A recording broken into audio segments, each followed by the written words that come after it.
तो अभी की बड़ी खबर आपको बता दें, दिल्ली पुलिस ने धार्मिक भावनाएं भड़काने की जो एफआईआर दर्ज की है उसमें नुपुर शर्मा और नवीन जिंदल के अलावा असदुद्दीन ओवैसी और स्वामी यतीनानंद का भी नाम शामिल है।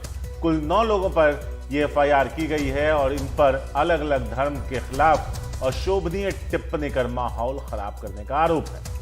दिल्ली पुलिस स्पेशल सेल की साइबर यूनिट ने धार्मिक टिप्पणियों से जुड़े मामले में यह एफआईआर दर्ज की है और बीजेपी के पूर्व प्रवक्ता राष्ट्रीय प्रवक्ता नुपुर शर्मा सहित 9 लोग हैं इसमें जिनके नाम जो है वो शामिल किए गए हैं। सौरभ शुक्ला हमारे साथ हैं ज़्यादा जानकारी के लिए, उनके पास चलते हैं। सौरभ, बताइए क्या शिकायत है इस एफआईआर में और ये जो लोग हैं जिनके नाम शामिल किए गए हैं इनको लेकर क्या कंप्लेन है? देखिए, कुल 2 एफआईआर दर्ज की गई हैं। जो पहली एफआईआर है उसमें अब तक कुल 11 नाम सामने आए हैं, जिसमें अब असदुद्दीन ओवैसी और यति नरसिंहानंद जो डसना मंदिर के प्रमुख हैं और लगातार भड़काऊ भाषण देते रहते हैं, उनका नाम हेट स्पीच में धर्म संसद में भी कई बार आ चुका है और जेल भी गए थे, उनका नाम भी आया। असदुद्दीन ओवैसी का भी नाम आया है। ये पहली एफआईआर है। दूसरी एफआईआर में सिर्फ नुपुर शर्मा का नाम है।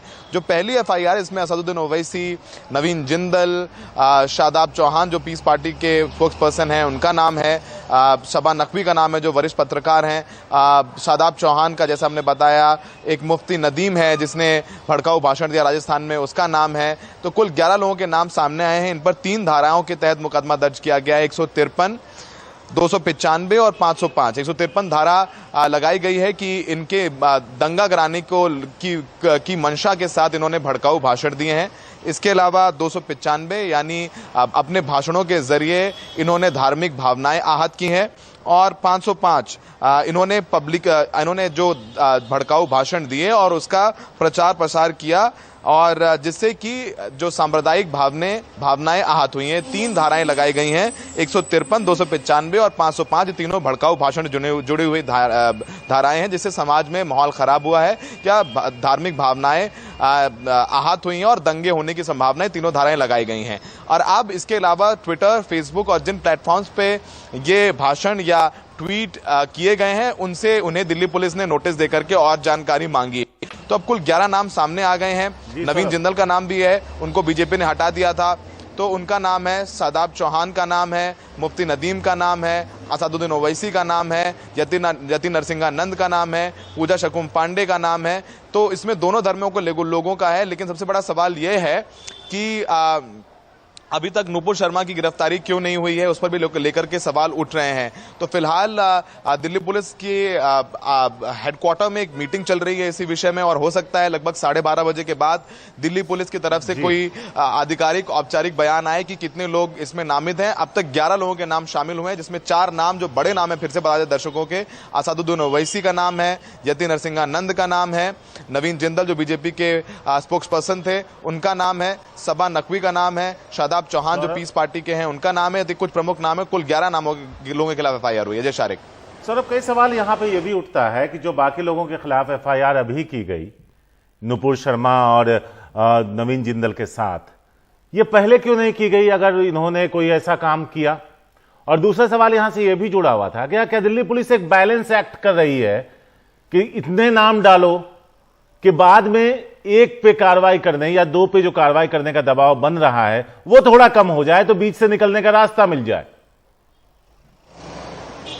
बिल्कुल शारिक, देखिए, आप जब नुपुर शर्मा के बयान के बाद जब अनरेस्ट शुरू हुआ, प्रोटेस्ट शुरू हुआ, कानपुर में हिंसा हो गई, उसके बाद आपने देखा कैसे अरब देशों से, इंडोनेशिया से भारत को लेकर के जो बयान है इसको लेकर के जब उंगलियां उठी तो इनको हटाया गया। उसके बाद से ही चाहे वो ओवैसी हो या जो बाकी नाम है उस पर प्रतिक्रिया दी।